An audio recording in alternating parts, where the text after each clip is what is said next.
Hello guys, કેમ છો બધા? મજામાં ને? આશા રાખું છું કે બધા મજામાં આવી તો.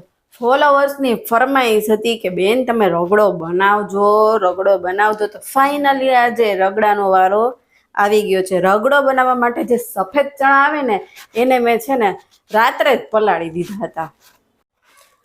આ ચણાને આપણે 2-3 પાણીથી ધોઈ અને ગરમ પાણીમાં પલાળવાના છે, જેથી કરીને આ ચણા છે ને વ્યવસ્થિત ચડી જાય. બાકી આ ચણા છે ને બફાવામાં થોડાક કેવડા આવે.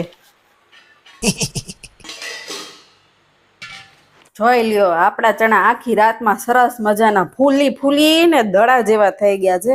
હવે કુકરમાં આપણે ગરમ પાણી મૂકી દીધું છે. પાણી ગરમ થઈ જાય એટલે આપણે આ ચણા એમાં બાફવા મૂકી દેશું. ચણાની અંદર મીઠું, ધાણા જીરું, ચટણી, ગરમ મસાલો, આમચૂર પાવડર, હળદર અને હિંગ તો નાખવી જ પડે, નહીતર તો આ ચણા બાપા ઊભા થાય હો.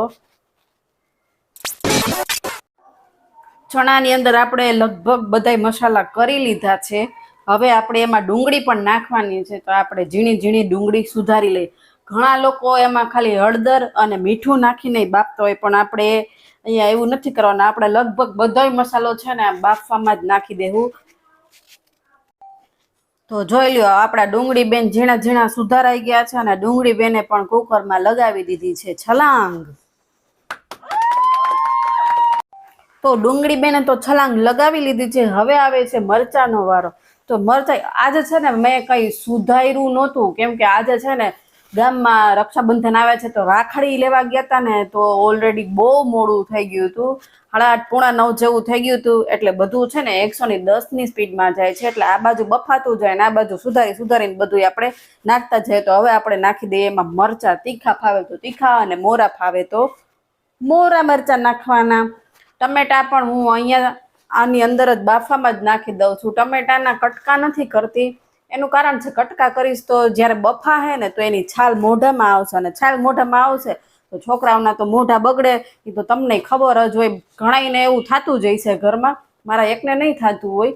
એટલે છે ને આપણે ટમેટાને અહીંયા છે ને ખમણીની મદદથી ખમણી અને પછી એને કુકરમાં ચણાના બાફવામાં જ હું નાખી દઉં છું. જરૂરી નથી કે ટમેટા નાખવા, તમે ઘણાય નાખતા હોય, ઘણાય નો પણ નાખતા હોય. જેને નો ફાવે એ અહીંયા ટમેટાને સ્કીપ પણ કરી શકે છે. આદુ પણ આપણે ખમણીની મદદથી ખમણી અને આમાં નાખશું. હવે લગભગ બધાય મસાલા આવી ગયા, પણ એક વસ્તુ હું ભૂલી ગઈ હતી, છેલ્લે મને યાદ આવ્યું. એમાં આપણે છે ને એક તજપત્તા નાખવાના ભૂલી ગયા હતા, તો આપણે તજપત્તા નાખી હવે આપણે કુકરને બંધ કરી 6 થી 7 સીટી છે ને આરામથી થવા દેવાની છે. 2-3 સીટીમાં તો આ ચણા થાય નહીં, એટલે 6 થી 7 તો પાકી જો. તો હાલો, રગડાનું કામ તો પૂરું થઈ ગયું. એમાં લગભગ બધાય મસાલા નાખી દીધા છે. આપણે અહીંયા રગડાનો વઘાર કરવાના નથી, કેમ કે આપણે જે લારીમાં રગડો ખાય ને એ લોકો છે ને રગડાનો વઘાર કરે નહીં. ને આપણે લારી જેવો ટેસ્ટ જોતો હોય તો આપણે એની પદ્ધતિ અનુસરવી પડે કે નહીં. તો હવે આપણે રગડો તો કાંઈ લુખો તો નહીં ખવાય, એની યારે કંઈક ખાવા તો જોહે ને. તો એના માટે આપણે બનાવશું આલુની ટિક્કી. તો ટિક્કી બનાવવા માટે શું જોઈએ? બટેટા. તો બટેટાને આપણે બાફવા તો મૂકવા જ જોઈએ ને. તો આપણે બટેટાને મીઠું નાખી અને બાફવા મૂકી દઈએ. આપણા બટેટા તો બહુમાં બહુ 3 સીટીમાં તો આરામથી બફાઈ જાય. એનું કારણ છે કે બટેટાને આપણે છે ને 2 ફાડા કરીને બાફવા મૂક્યા છે. જો આખા મૂક્યા હોત ને તો વળી વચ્ચેથી કાચા રહે, તો આપણે ફાડા કરીને મૂક્યા એટલે વહેલા બટેટા બફાઈ જાય આપણા. હવે રગડાને એકદમ સ્વાદિષ્ટ, એટલે કે રગડાના ટેસ્ટમાં વધારો કરે એવી આપણે ખાટી મીઠી ચટણી બનાવવાના છીએ. તો ખાટી મીઠી ચટણી બનાવવા માટે આંબલી બેન તો ફરજિયાત છે. તો આપણે આંબલી લઈ અને ઓલરેડી મેં ગરમ પાણી ઉકળવા મૂકી દીધું છે. એમાં આપણે આ આંબલી છે એ ઉકળવા મૂકી દેવું. આ આંબલી છે ને તમે કહેતા છે આમાં કેમ આમાં છે ને મીઠું મિક્સ કરેલું છે, અને આ આંબલી છે ને ગામડેથી આવેલી છે, એટલે થોડીક છે ને હામરી દેખાય છે. બીજું કંઈ વાંધો નથી, એટલે બહુ ચિંતા ના કરતા. હવે આપણે બહુ વાતો નથી કરવી, આગળ જઈએ. હવે એમાં આપણે નાખી દેવું આ બધી વસ્તુ જે ઉકળે છે ને એમાં ગોળ આપણે નાખી દેવું. અને ત્યારબાદ એમાં જે નોર્મલી મસાલા, આમાં તો બહુ કંઈ મસાલા નથી નાખવાના. મીઠું આંબલીમાં હતું એટલે મીઠું આપણે નાખતા નથી. ચટણી, ધાણા જીરું આ બે વસ્તુ નાખી અને આને આપણે ઉકળવા દઈએ. આ બધી વસ્તુ ઉકળે ત્યાં સુધી આપણે બીજી ચટણી પણ બનાવી લઈએ. બીજી ચટણી એટલે કે લીલી ચટણી પણ આપણે બનાવી લઈએ. લીલી ચટણી પણ આપણે સાજી સિમ્પલ જ બનાવવાની છે. ખાલી 3 વસ્તુથી આપણી લીલી ચટણી બની જાય. તો મરચાં તો જોઈએ જ લીલી ચટણીમાં, મરચાં ને ધાણા ભાજી. તો ત્રીજી વસ્તુ શું છે? મીઠું. બસ આ 3 વસ્તુ. ચોથી કોઈ વસ્તુ જ નથી આવવાની. ચોથી વસ્તુ આવશે ખરી હો, કહી દઉં શું આવશે? પાણી. થોડુંક નહીં એવું પાણી આપણે નાખવાનું છે બસ.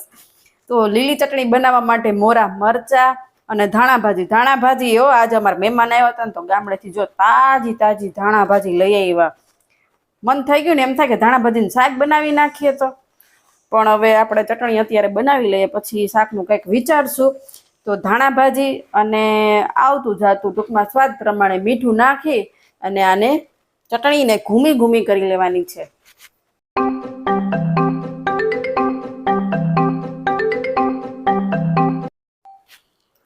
તો ચાલો, આપણી લીલી ચટણી પીસાઈને તૈયાર થઈ ગઈ છે. આપણે એને વાટકામાં કાઢી લઈએ. આપણી આંબલીની ચટણી પણ સરસ મજાની ઉકળી ગઈ છે અને આંબલી પણ સરસ પલળીને એક રસ થઈ ગઈ છે અને મસાલા સરસ એકદમ મિક્સ થઈ ગયા છે. તો હવે એમાં આપણે બ્લેન્ડર ફેરવી દેશું અને બ્લેન્ડર ફેરવી અને ચાયણીની મદદથી આપણે આ બધી વસ્તુને ગાળી લેવું, જેથી કરીને આંબલીના છોતા છે ને એ બિચારા સાઈડમાં રહી જાય. અમારે ગયણી કેવી મસ્તીની છે નહીં? ગયણી કયો કે ભાતિયું કયો, પણ હાલે ને આપણે તો ગારવાનું કામ ને એટલે ભાતિયું હાથમાં આવ્યું તો મેં ભાતિયામાં જ ચટણી ગાળી લીધી. થઈ ગયો ને રેડી આંબલીનો રગડો. આ વધારે બની જાય તો કાંઈ ઉપાધિ કરવાની જરૂર નથી. પછી આપણે મમરામાં નાખી અને રોંઢે ભેળ ખાવાની એકદમ મજા જ આવ્યા કરે હો. બાકી બીજી એક સિક્રેટ વાત કરતા તો તમને ભૂલી ગઈ. આજે આંબલીના છૂછા દેખાય છે ને, એ આ છે ને મેં વાટકીમાં ભર્યા હતા ને તો મને એ બહુ ભાવે. તો આ વખતે જે આ છૂછા વહી જતા ને ઓલી રૂપિયાવાળી ચોકલેટ ના મળે આંબલીની ખટમીઠી, સેમ ટુ સેમ છે ને એના જેવી જ લાગતી. તો મેં છે ને એ વાટકીમાં હાંચવીને મૂકી દીધા અને હાલતા ચાલતા છે ને હું એ બધા ખાઈ ગઈ. ઓહો, બહુ વધારે વાતો થઈ ગઈ. આપણે થોડાક પાછળ રહી ગયા કે આગળ વહી ગયા ખબર નહીં, પણ હાલો હવે બટેટા બફાઈ ગયા છે અને એને ખમણી અને એમાં આપણે નાખશું થોડોક કોર્નફ્લોર. જો તમે નાખો તોય ભલે અને ન નાખો તોય હાલે.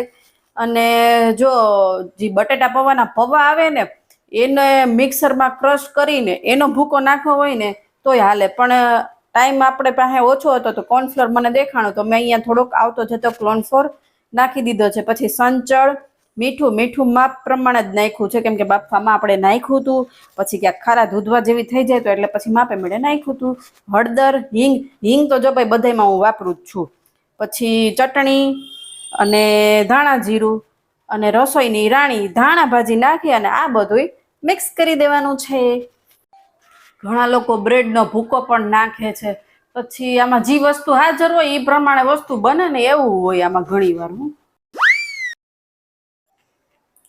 પેલા જેમ કીધું એમ કે ઓલરેડી આજે બહુ મોડું થઈ ગયું છે એટલે આપણે લોઢી ગરમ કરવા મૂકી દઈએ અને એના ઉપર આવતું જાતું તેલ લગાડી અને એક બાજુ ટીકી બનાવતા જઈએ અને બીજી બાજુ છે ટીકી ચડતી જાય. તો આપણી બધી ટીકી બનીને તૈયાર થઈ ગઈ છે અને ધીમા ગેસે જ મેં ચોળવી છે એટલે મસ્ત કડક ટીકી થઈ છે. જો ફૂલ ગેસ રાખશો તો અંદર જોકે બટેટા તો ચડી જ ગયા હોય, પણ જે આ ધીમા ગેસે ચોડવો ને એવી ફૂલ ગેસમાં મજા નહીં આવે. આપણા ચણા મસ્ત બફાઈ ગયા છે. હવે આમાં થોડુંક પાણી નાખી અને ટૂંકમાં છે ને આવતું જતું બ્લેન્ડર આપણે ફેરવી દેવું, જેથી કરીને એક રસ બધુંય થઈ જાય. બહુ નથી ફેરવવાનું તો પછી આ ઓલું શું કહેવાય રગડાની બદલે ઓલી ચણાની દાળ બની જાય. હા, ફાઇનલી રગડો બની ગયો. ભૂખે એવી લાગી હતી ને કે વાત પૂછવામાં. આ આવી ગઈ આપણી આલુ ટિક્કી અને ઉપર આવી ગયો ગરમા ગરમ રગડો. મોજ પડી જાય એવું છે. બાકી આજ તો હવે રગડો બનાવ્યો છે તો પછી પાઉં રગડાનો ટેસ્ટ લઈ જ લેવાનો હોય ને. તો આ પાઉં આપણે નાખી દીધા રગડામાં, એટલે કે ડૂબાડી દીધા બિચારાને. હવે આપણે બંને ડીશમાં ડુંગળી ઝીણી સેવ, માંડવીના દાણા, લીલી ચટણી અને ખાટી મીઠી ચટણી નાખી અને આપણી રગડા પેટીસ અને પાવ રગડો 2 પ્લેટ તૈયાર છે. તો હાલો બધાય ખાવા. જો મારો આ વિડીયો તમને ગમ્યો હોય તો લાઈક અને તમારા ફેમિલી ગ્રુપમાં શેર કરવાનું ભૂલતા નહીં અને નવા હોય તો મારી ચેનલને સબસ્ક્રાઈબ કરી દેજો. તો ગાઈસ આ ડીશ એને નથી આપવાની કેમ કે એના માટે આ ખીચડું બન્યું છે, દૂધ અને ખીચડું ખાવાનું છે કેમ કે અમુક લોકોને છે ને પેટમાં ગડબડ છે, અમુક લોકોને જ રગડો ખાવો તો પણ હવે લાચાર છું હું અને એ કે રગડો નહીં ખાઈ શકીએ તો અમે આરામથી રગડો ખાઈ લઈએ. રિયો બેન તો આ રગડાની ફરમાઈશ કોની હતી ખબર નથી પણ એક બેન કે ભાઈ જેની ફરમાઈશ હોય રગડાની ફરમાઈશ હતી તો આ રગડો આપણે બનાવી દીધો છે. નેક્સ્ટ આપણે બનાવશું ખાટિયા ઢોકળા, એની એ ફરમાઈશ છે. તો હાલો બધા રગડો ખાવા અને અમુક લોકો ખાઈ લે દૂધ ને ખીચડી.